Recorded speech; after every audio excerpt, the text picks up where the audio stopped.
heal mind and body through oneness. Let us be still. Let us enter that sacred silence where the word is not spoken by man, and yet is heard more clearly than the thunder upon the mountains. Be still, and know that I am God, not a man speaking of God, not a seeker reaching toward God, but the stillness in which the knowing takes place, the knowing that I am. We do not come to this moment to gain something, to acquire a result, or to fix a condition. That which you are seeking, beloved, you already are. Before Abraham was, I am.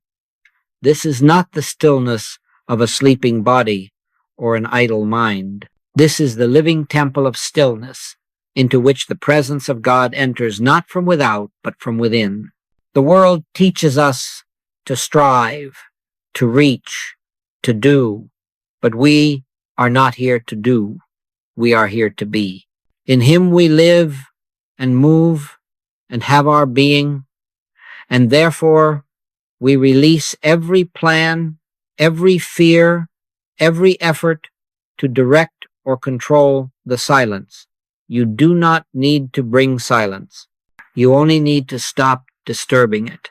As you sit, as you breathe, not trying to breathe, but witnessing the breath, you begin to know what the Master meant when he said, the kingdom of God is within you, not will be, not shall be, is. And it is not found in thinking about God. It is not found in repeating God's name as though it were magic. The kingdom is not in the word, but in the word that which is behind the thought, before the thought, that which is now. Let us be watchful. Let us stand as the porter at the door of thought. Let no anxious concern enter.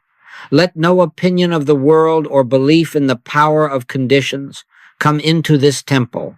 For the Master taught, take no thought for your life, what ye shall eat, or what ye shall drink. Seek ye first the kingdom of God. This is that moment. This is that seeking not by effort but by surrender. You are not coming to find God. You are returning to the place you never left. You are remembering that which has always been true. I will never leave thee, nor forsake thee, saith the Lord. Then why do we fear? Why do we doubt? Because we have believed ourselves to be separate. We have looked out at a world and called it real. We have looked at a body and called it self. We have looked at the mind and called it identity.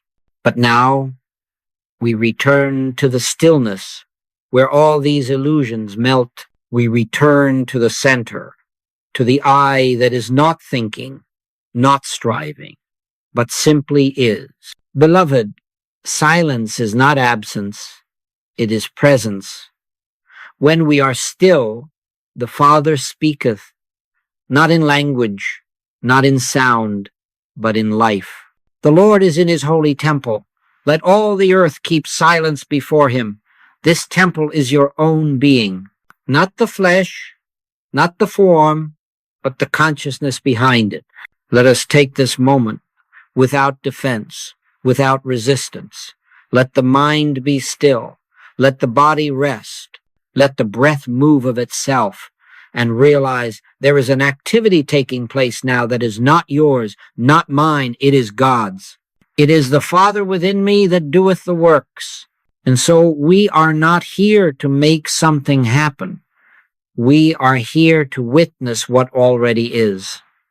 We are here to dwell under the shadow of the Almighty, not by word, not by thought, but by stillness. Now I say unto you, let go. Let go of past. Let go of future. Let go even of this moment, and stand in that which is timeless. Lo, I am with you always. Not only in moments of prayer, not only in churches, but in your very breath, in your very being, in your very silence. Now be still and know. Now, having entered the stillness, We do not leave it. We do not rise out of it to take hold of something. We allow the stillness to reveal what has always been present. For in this stillness there comes an awareness not shouted, not dramatic, but certain that God has given dominion, not dominion as the world understands it, not domination over persons, circumstances, or events, not power in the human sense, but dominion as divine law, as spiritual authority, as the natural government of being over its own expression. And God said, "Let us make man in our image, after our likeness, and let them have dominion." This dominion was not bestowed upon flesh. It was given to the image, to the likeness, to the eye that is born of God. Hear this clearly, beloved. Dominion is not something you must achieve. It is something you must not lose. It is lost only when you forget who you are and identify yourself as a body, as a mind, as a personality struggling in a hostile world. Dominion is restored the instant you remember, I am not the effect, I am the cause. I am not governed, I govern. And yet, let us be careful. This is not personal domination. This is not the human I asserting control. Of mine own self I can do nothing, said the Master. The dominion of which we speak is God dominion. It is the authority of the Father functioning as the Son. It is the I that says, I and my Father are one. Now, as this truth unfolds in consciousness, you begin to see that mind and body are not rulers, they are instruments, they are servants, they are the vineyard, not the vine. And you, the true self, are not at their mercy. Know ye not that your body is the temple of the Holy Ghost?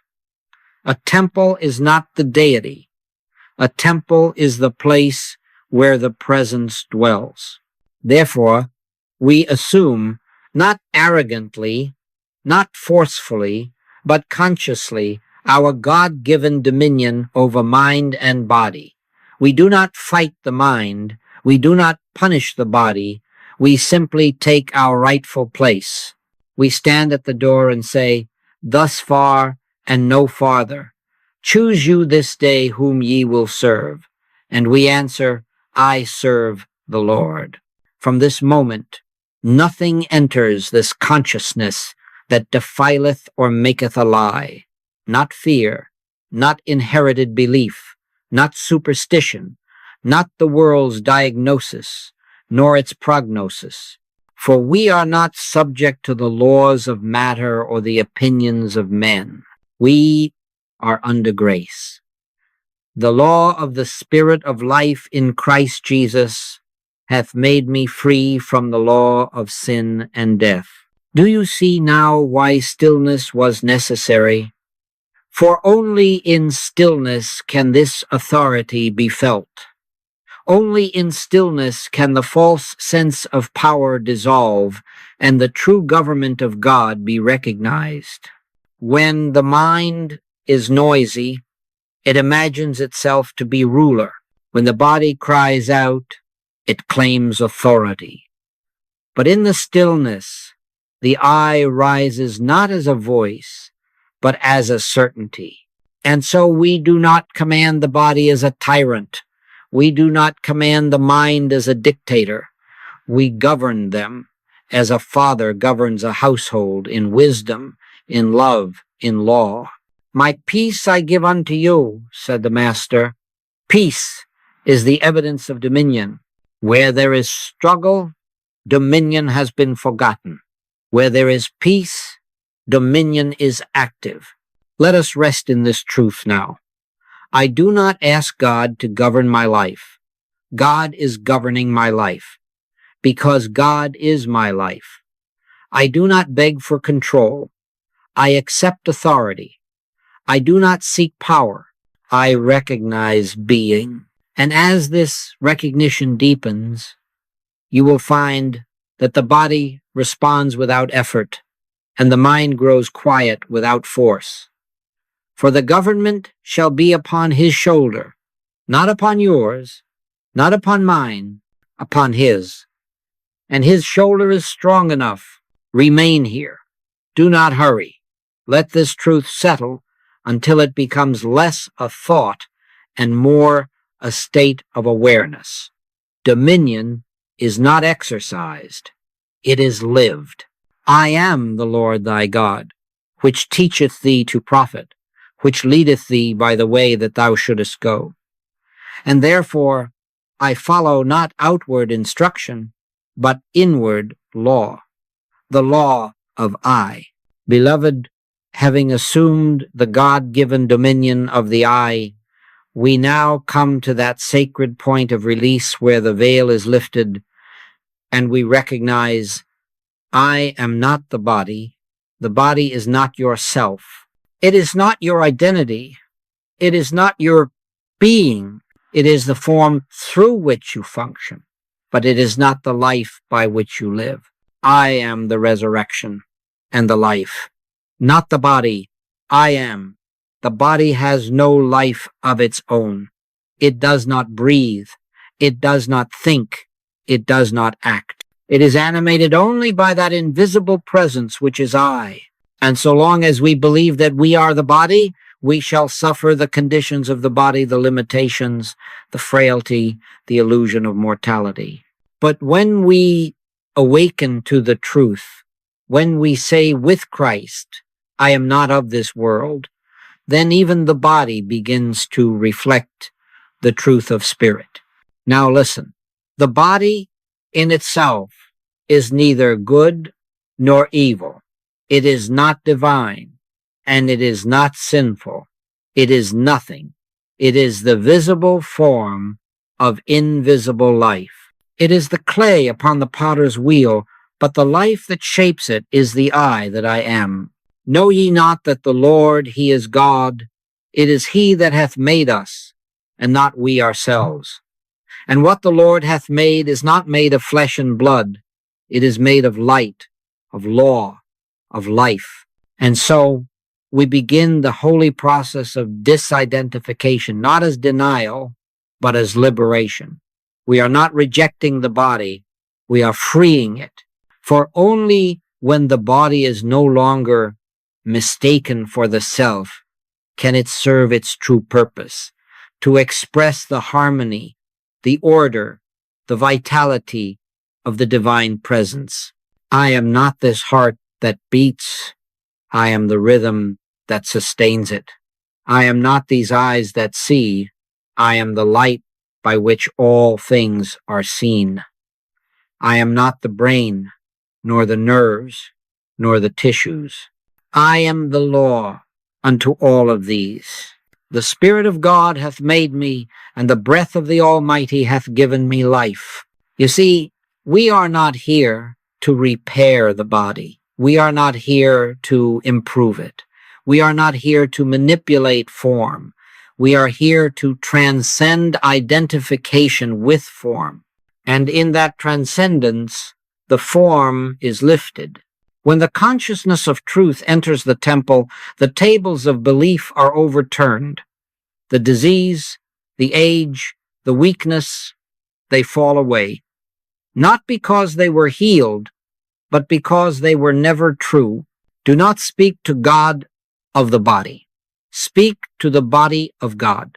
Say to it, you are not my identity.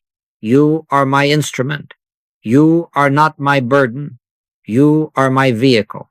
And as you say these things, not in word only, but in silent inner knowing, you will feel the loosening of the chains of flesh.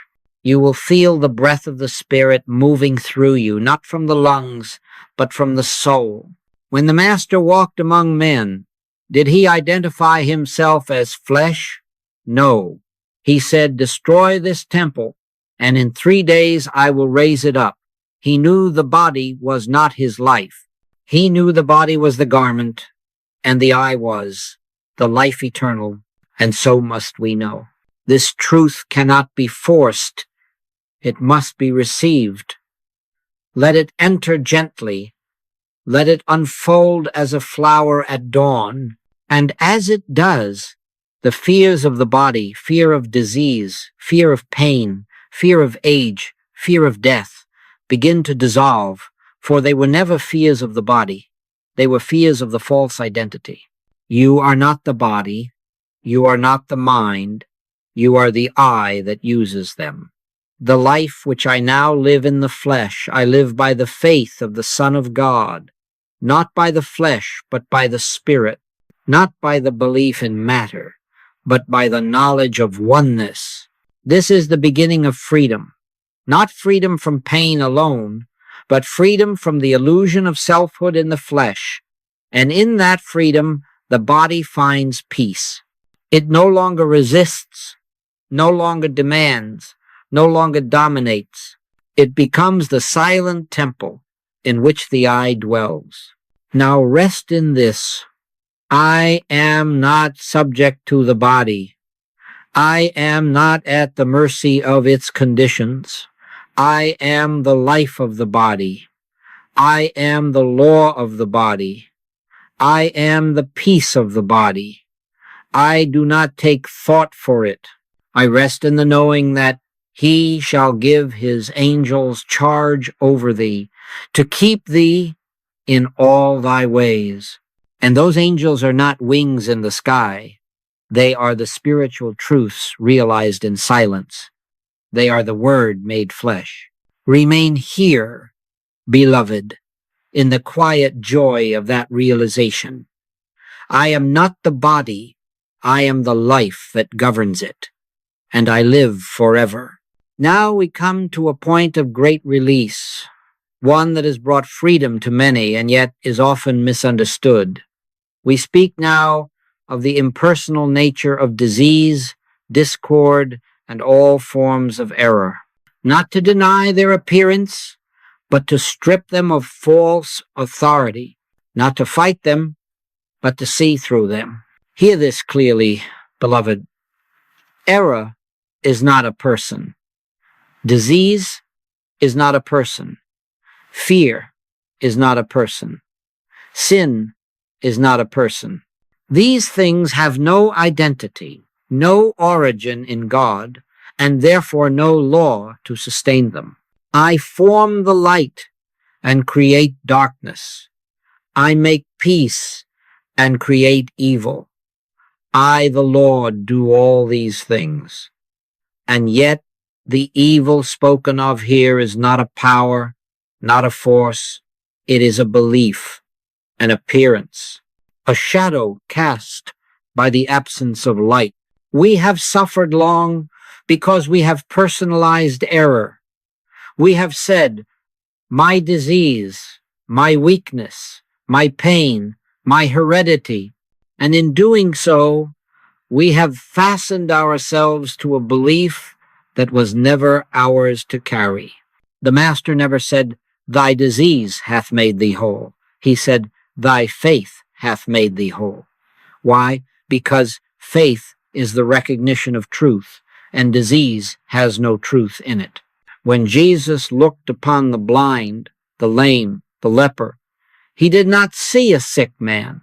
He saw a child of God momentarily hypnotized by a false sense of life.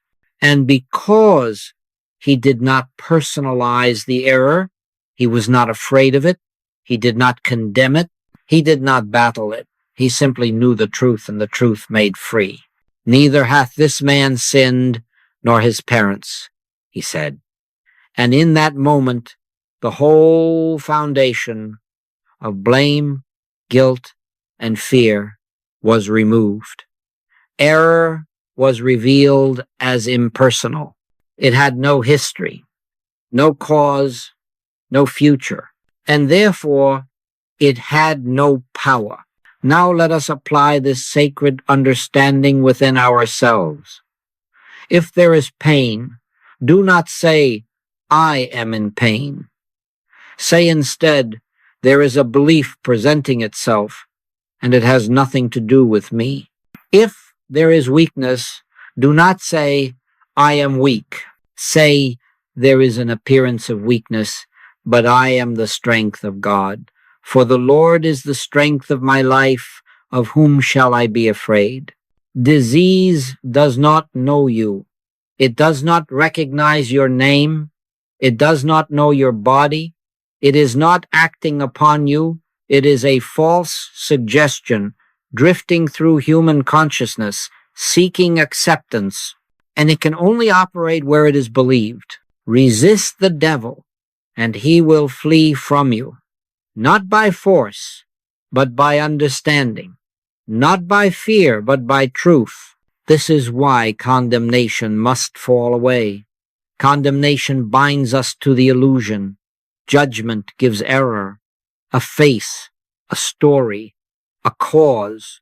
But when we see error as impersonal, without intelligence, without intent, without law, it begins to dissolve, for it has nothing to stand on.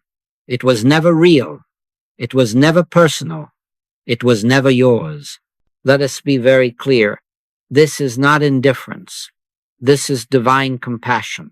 When we no longer blame the body, when we no longer fear the condition, when we no longer hate the symptom, we have removed the last support of the illusion.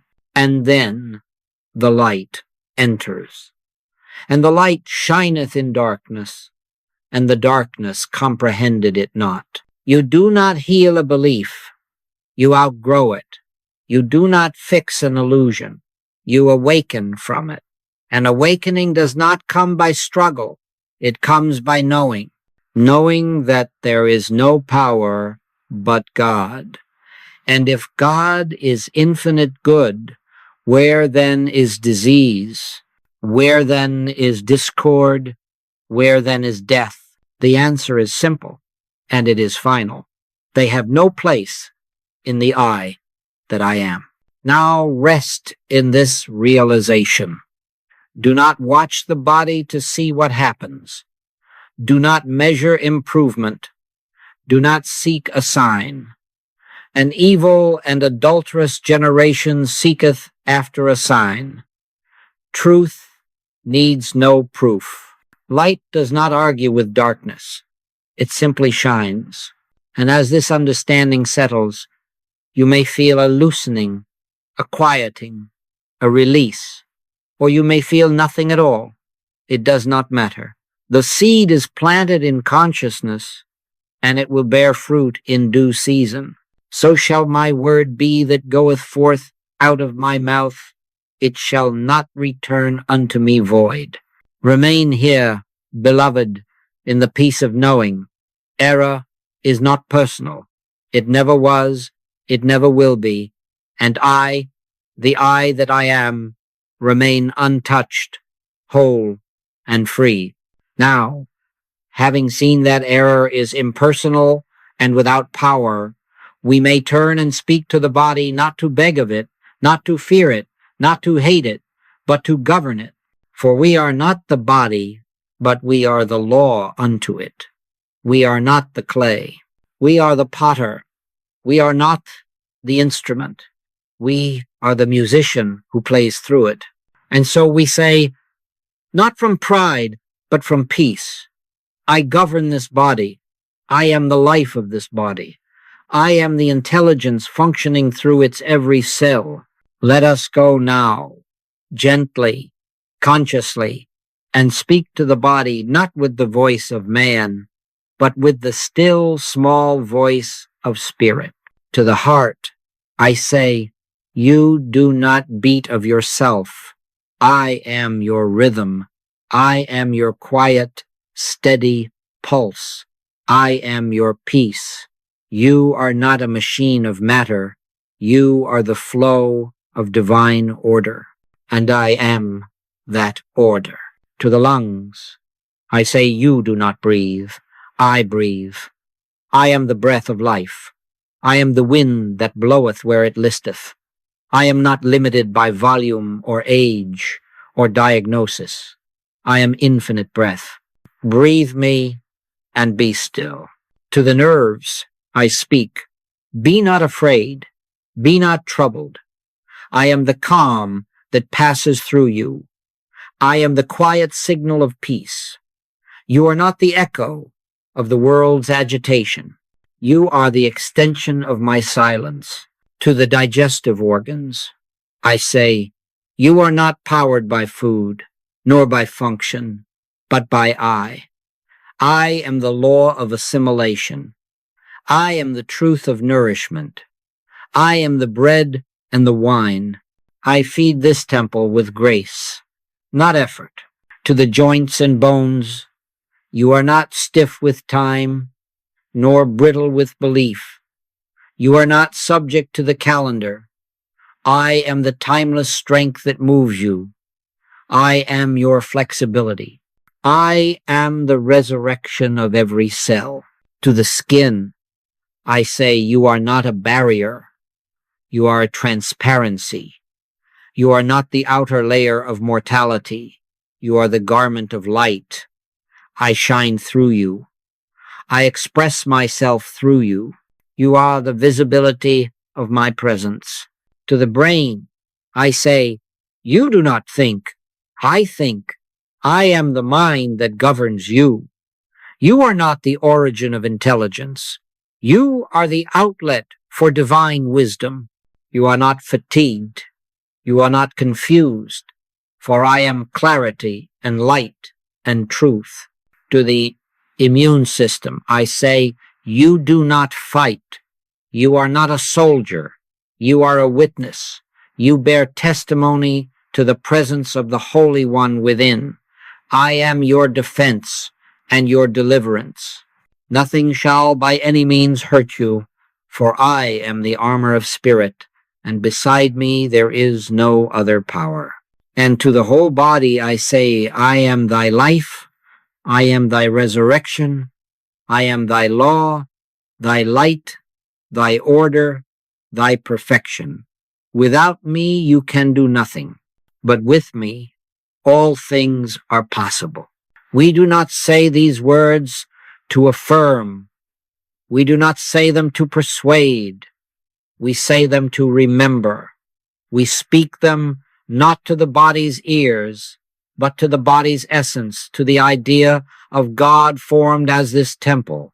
Know ye not that your bodies are members of Christ? Not dust, not death, but members of the living Christ. And so, when a false suggestion arises, when a pain stirs, or a symptom appears, or a fear knocks at the door, we do not speak back to it with fear. We do not call for help. We assume our place, and we say, peace, be still. I am here. I am the light. I am the law. I am the truth. This body is not a burden to carry, nor an enemy to subdue. It is the outer rim of the great wheel of God.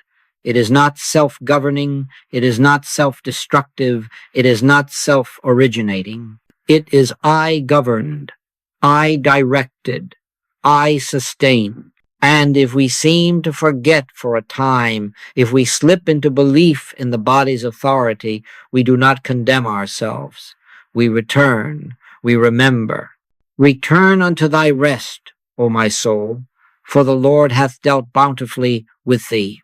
Now sit with this, not to change the body, but to realize the truth about it. And that realization, quietly, naturally, inevitably, will appear as harmony. Not because we made it so, but because it already is so. I am not the body. I govern the body. I am not subject to the body. The body is subject to me. I am the law. I am the life. I am the I. Now, having recognized the truth about our own being, having seen that we are not the body, not the mind, but the invisible I that governs all, we must take a further step in spiritual vision. For as long as we regard ourselves alone as spiritual beings and others as flesh and blood, there remains a veil. As long as we hold within our hearts the idea of me and them, we are not yet dwelling in the secret place of the Most High. Hear this. There is only one self, and that self which I am is the self which you are. I am the vine, ye are the branches. But not many vines, one vine, expressing through many forms, one life, one mind, one soul, appearing as many faces, many nations, many names, yet never divided, never separated. And so I say unto you with authority, born not of study but of realization, there is no other. I am the self of the beggar and the king. I am the self of the saint and the sinner. I am the life of the tree, the spirit of the animal, the soul of the human, the breath of the angel. This is not poetry. This is the truth that heals nations and hearts. It is the truth that breaks the illusion of conflict. There is neither Jew nor Greek, bond nor free, male nor female, for ye are all one in Christ Jesus. There is no my health and thy health. There is no my supply and thy supply. There is only one health, one supply, one life, and it is God. When I see this truth, I no longer quarrel. There is no battle between my interests and yours, for your good is my good, and your loss is mine. When I give unto you, I give only unto myself. When I withhold from you, I diminish only my own expression. Inasmuch as ye have done it unto the least of these, my brethren, ye have done it unto me. This is the mystery of spiritual being, that all separation is illusion, that every person you meet is the outer garment of your own selfhood, the neighbor, the stranger, the prisoner, the oppressor. They are not others. They are thyself, in partial awareness, in unfolding consciousness, in dream or in awakening. When you realize this, judgment dies, criticism melts, anger disappears, because you can no more strike another than your right hand would strike the left. You can no more hate another than the eye would deny the ear. All members of one body, all expressions of one I. And this, beloved, is not theory. This is practice. It must be lived.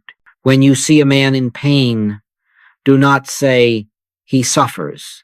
Say, that which appears as his pain is rising to the surface of my own awareness for correction, for healing, for release. You are not healing him. You are realizing the truth of your own being, which includes him. He is you. You are him. In the I that we are, there is no distance, no division, no conflict. We have said, love thy neighbor as thyself. But I say unto you, love thy neighbor as thyself, because thy neighbor is thyself.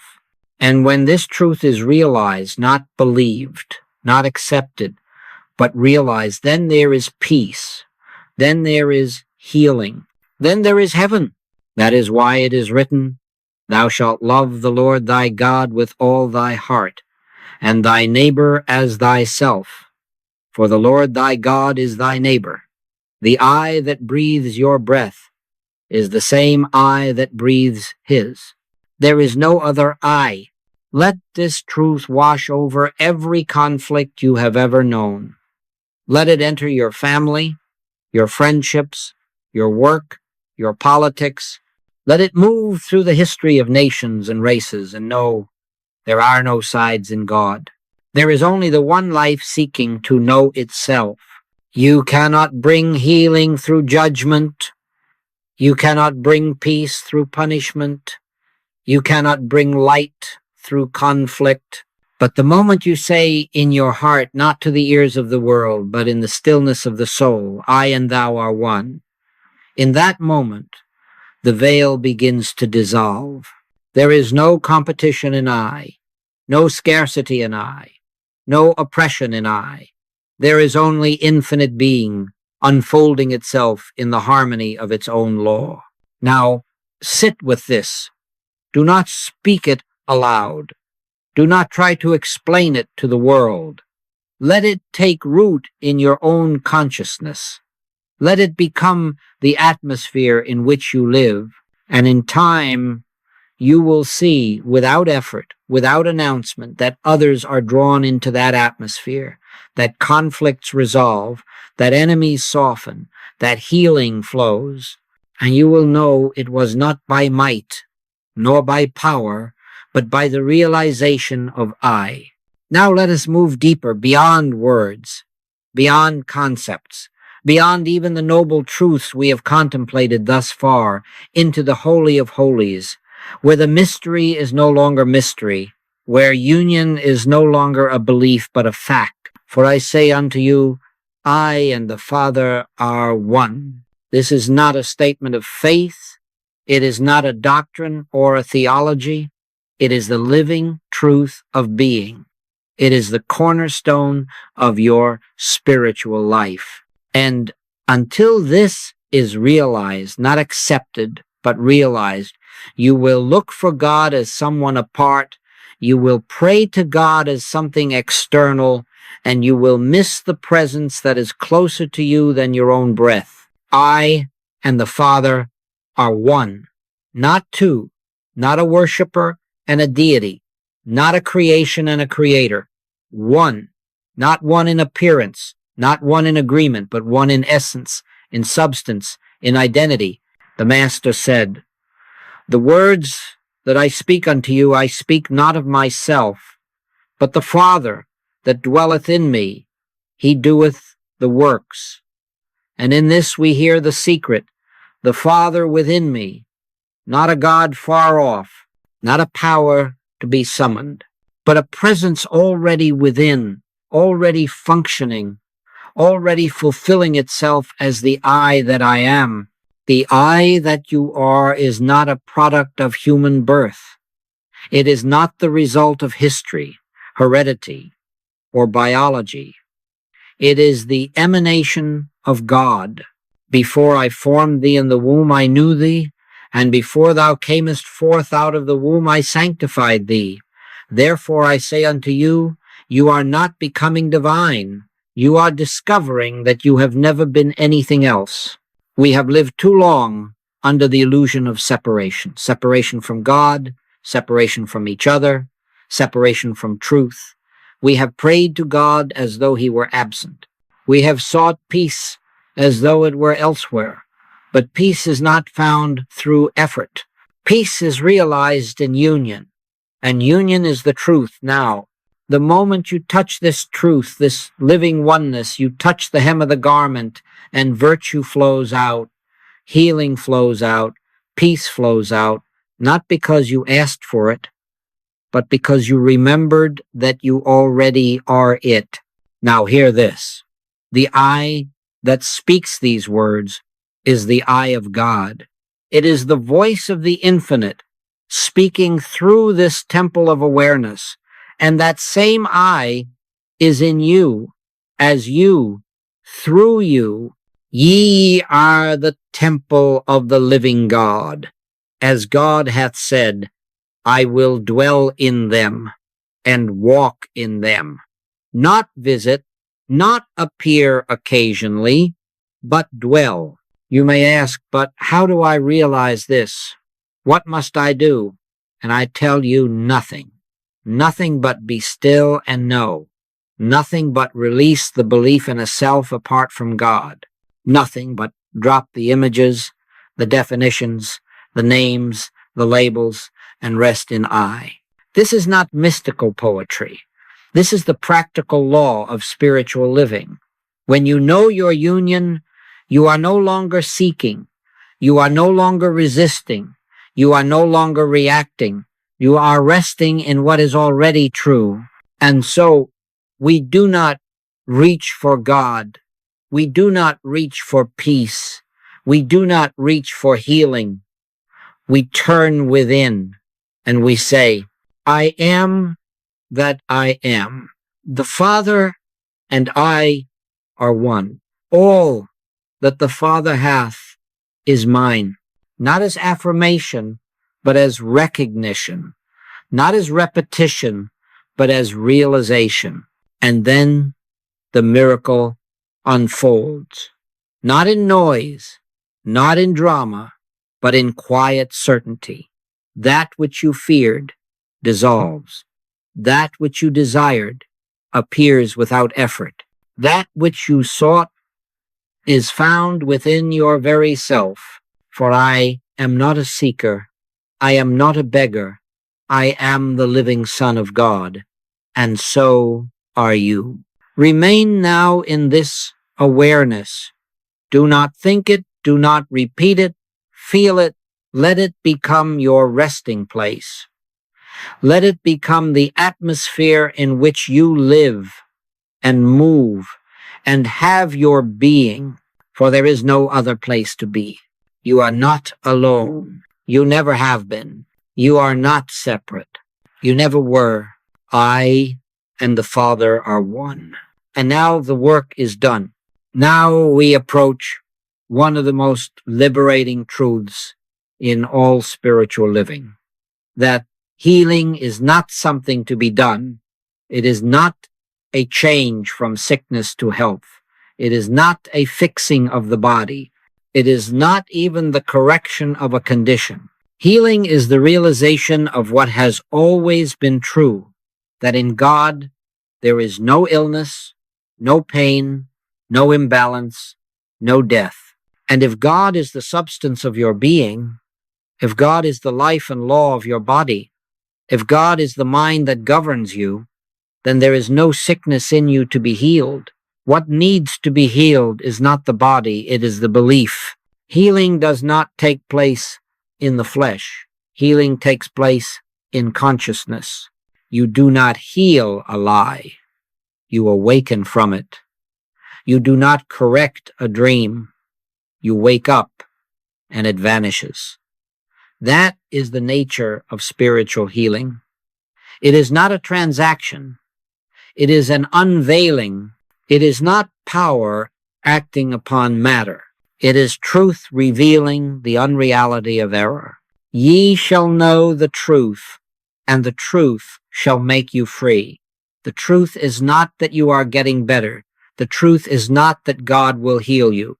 The truth is that you were never sick, never separated, never endangered, never broken.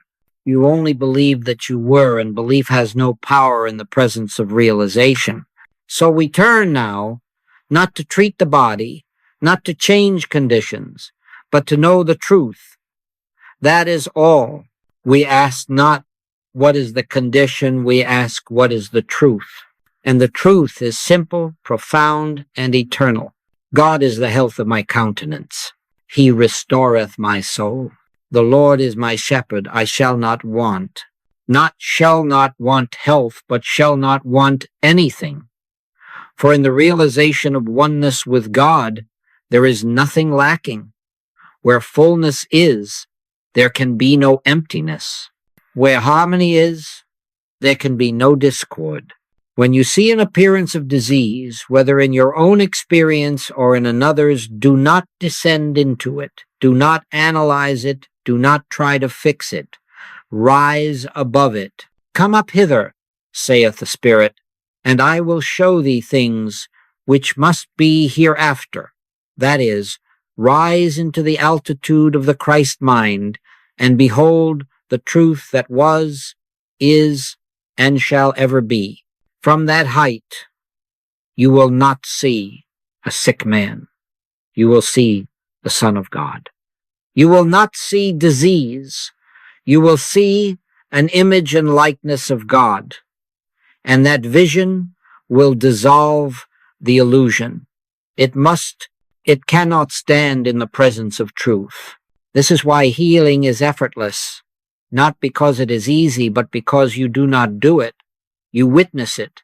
You abide in the Word, and the Word does the work. Remember the Master's words, "It is the Father within me that doeth the works." You do not take thought for healing. You do not treat the condition. You rest in the realization, I am the presence of God. I am whole. I am complete. I am not becoming these things. I am these things now. Now, rest. You do not need to repeat. You do not need to affirm. You do not need to work. You need only know and let that knowing deepen into stillness. If thoughts arise, let them pass. Do not fight them. Do not follow them. Return to the center. Return to the I that you are. And from that center, gently remember, there is nothing to heal. There is only truth to know. And as that truth is known, the outer form aligns itself. Not always in ways expected, not always in the timing the human mind desires, but always in divine order. The flower does not struggle to bloom. The seed does not force its growth. The sun does not command its light. So it is with you. In the silence of your realization, the healing unfolds not because of you, but because of God in you. So now we let go of what must change. Let go of what seems wrong. Let go of the question, when will it happen? And let truth be what it always is. The only reality. You are not healing the body. You are awakening to the fact that you are not the body. You are not healing a mind. You are recognizing that you are the mind of Christ. You are not fixing creation. You are beholding it as it is, perfect, whole, untouched by belief. Behold, I make all things new, but not by effort, by presence, the presence of the I, that I am. And so it is. And now, beloved, having realized the truth of healing not as correction but as revelation, we enter the holiest place of all, the rest of grace. Here, there is no more seeking, no more questioning, no more effort. Here we dwell. Come unto me, all ye that labor and are heavy laden, and I will give you rest. Not rest from the world, but rest from the burden of believing ourselves separate from God. Rest from the constant labor of trying to fix, to overcome, to achieve. Rest in the grace that is already operating, already present, already perfect. Grace does not require you to be worthy. Grace does not require effort, ritual, or merit. Grace is the nature of God, and therefore it is the nature of you. My grace is sufficient for thee, for my strength is made perfect in weakness. The moment you surrender the idea that something must be added to you, you discover that nothing is missing. Now we stop, not out of weariness, but out of fullness. We stop striving because we have nothing to strive for. The kingdom is not at the end of a path. The kingdom is where you are when you stop looking somewhere else. The kingdom of God is within you. In this stillness, do not speak, do not affirm, do not search for an answer. You have no questions now, for you stand in the presence, and the presence does not explain itself, it simply is. This is the rest spoken of in the scriptures. There remaineth therefore a rest to the people of God. For he that is entered into his rest, he also hath ceased from his own works, as God did from his. This rest is not inactivity. It is the activity of grace, unfolding in perfect rhythm without human interference. Do not look to see what the mind is doing. Do not wonder what the body is feeling. That is not your concern. Your only work now is to be still. Let the breath come and go. Let the thoughts rise and fall like the tide. Do not touch them. Do not follow them. Be the awareness behind them.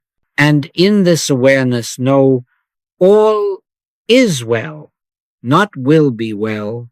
not may become well.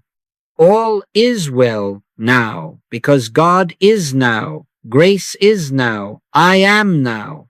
The world around you may seem unchanged, but your consciousness has shifted. You are no longer a traveler, but a resident. You are no longer a seeker, but one who has found. You have ceased from your works, because it is finished. Now abide. Abide in the vine. Abide in the word. Abide in the eye that never moves, never doubts, never sleeps. That eye is the center of your being, and it is the same eye that governs the heavens and the earth. As you remain here, the noise of the world grows dim, the activity of the senses fades, and the still, small voice speaks, not in words, but in assurance. I am with thee. I am in thee. I am all. Grace does not fix your life. Grace reveals that your life has never been broken. Grace does not answer your prayer. Grace reveals that the answer is already within. Grace does not heal you. Grace reveals that you have never been sick. This is the rest of those who walk with God, not once, not occasionally, but moment by moment. This is the rest of those who cease from effort and awaken to grace. And in this rest, healing is revealed. In this rest, supply appears. In this rest, fear vanishes. Because in this rest, there is only God. And where God is, there is nothing else. No opposition, no conflict, no need. I will dwell in the house of the Lord forever. Not visit, not pray toward, but dwell. That house is consciousness. That dwelling is grace. That forever is now. Be still, beloved. Be still and rest. And now, beloved, having rested in grace, we find ourselves no longer centered in personal being. Something has shifted. There is no more concern for the little self, no more thought of what I shall eat, or what I shall wear, or how I shall be healed. For we are no longer living in selfhood. We are abiding in the I that is all. From this place, something glorious begins to happen, silently, effortlessly, inevitably. The truth we have realized becomes the truth we radiate, not because we intend it, not because we speak it, but because we are it. Let your light so shine before men. Not make it shine, let it shine. You are not the doer. You are the presence. When you rest in the awareness of oneness, of wholeness, of divine being, this awareness goes out from you not in thought, not in word, but in silent radiation. It touches others. It dissolves barriers.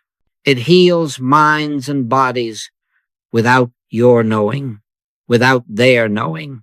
This is the mystery of God, that what is known in the secret is rewarded openly.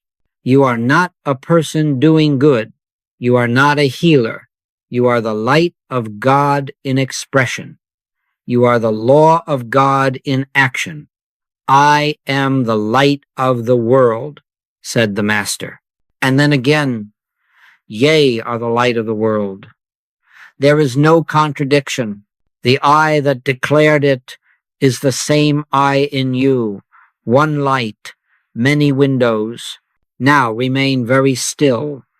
Let this light go forth not by thought, not by intention, but by awareness.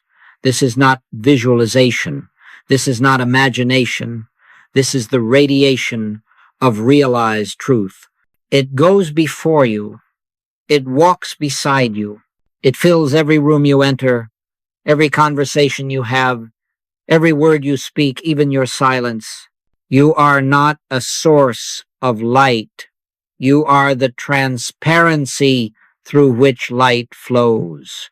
You are the window, clean and clear. through which God sees God. And so, wherever you are, whoever you are with, let your presence be a blessing, not by trying, not by preaching, not by teaching, but simply by being. He that hath seen me hath seen the Father. And when they see you, not the outer form, not the personality, but the quiet presence of peace within, they have touched God. That is healing. That is ministry. That is love. Now, if you feel moved, let the awareness of this light extend silently, inwardly, to all beings, not by thinking of individuals, but by knowing the truth of being as universal. The earth is the Lord's, and the fullness thereof. That includes every man, every woman, every child. It includes the animals, the trees, the waters, the skies. There is no place where God is not. There is no creature outside the reach of grace. And so the light radiates. It goes to the sick room where pain has lingered too long. It goes to the battlefield where fear has covered the face of brotherhood. It goes to the courtroom, the hospital, the prison. It goes to the weary and the proud, the angry and the grieving. It goes not as judgment, but as truth, not to change them, but to reveal them to themselves. And all this without your doing a thing. You sit in the stillness of I. You abide in the Word, and the Word becomes flesh, not only in you, but in the world. Never forget this. The greatest service you can render is to realize truth silently, steadfastly, without agenda. When you know that I and the Father are one, and that this same I is the self of all, that realization becomes light. And that light goes where you cannot go. It does what you cannot do. It reaches those you may never meet and heals what you may never see. This is the law of spiritual radiation. You do not use it. You are it. And in that being, you bless the world. Now, beloved, stay here. Not only now, but always. Let this become the way you walk through life, not reaching outward, but shining from within. And when the world would say there is darkness, you say nothing. You simply be what you are. The light, the truth you have realized is the healing of the world, and it is enough. Now, beloved, let us return not to the world, not to the body, not to the mind, but to the stillness in which this journey began. Only now we return as those who have seen. We return not as seekers, but as those who have found. And what have we found? We have found that we were never separate from God. We have found that health is not something to attain, but something to realize. We have found that the body is not a source of life, but the temple through which life is revealed. We have found that peace is not created, it is uncovered. We have found that I and the Father are one, and that this oneness is the secret, the center, and the circumference of all being. What now remains but gratitude? Not gratitude for things, not gratitude for outcomes, but gratitude for being. Gratitude, not because something changed, but because nothing needed to. Gratitude, not for healing, but for the truth that there is nothing to heal. Gratitude that underneath are the everlasting arms. Gratitude that the Lord is my shepherd, I shall not want. Gratitude that before they call, I will answer, and while they are yet speaking, I will hear. And so we do not say, thank you for what you have done. We say, thank you for what you are, for being the all, the only, the now. The Master said, Father, I thank thee that thou hast heard me, and I knew that thou hearest me always. This is the eternal attitude of the illumined. Thanksgiving without request. Peace without petition. Love without condition. Let your gratitude be quiet. Let it be still. Let it be deep enough that it does not need expression. For in this place, you are not giving thanks to God. You are being the presence of God in expression. That is the ultimate prayer. That is the ultimate offering. Now let all thought be silent. Let the breath be soft. Let there be no planning, no projecting, no rehearsing of what was spoken or what is to come. Let it all dissolve. What remains is the I. That I which never began and will never end. That I which formed you in the womb. That I which walks with you through the fire and the flood, through the darkness and the light. That I which is the same yesterday, today, and forever. I am the Lord. I change not. And because I change not, you need not change anything. You need only recognize this is the completion, not of a session, not of a meditation, but of a cycle in consciousness. A circle closed, a journey returned to its center. The word has gone forth, the seed has been planted, and it shall not return void. Rest now. You do not have to remember all that was said. You do not have to hold anything in thought. The truth is not carried in memory. It is carried in being. Let it unfold of itself. Let it teach you when there are no words. Let it speak when you are silent. Let it guide without direction. This, beloved, is living by grace. This is the infinite way. And so, without ceremony, without conclusion, we abide in the stillness. We abide in the truth. We abide in the I, and it is finished. Amen.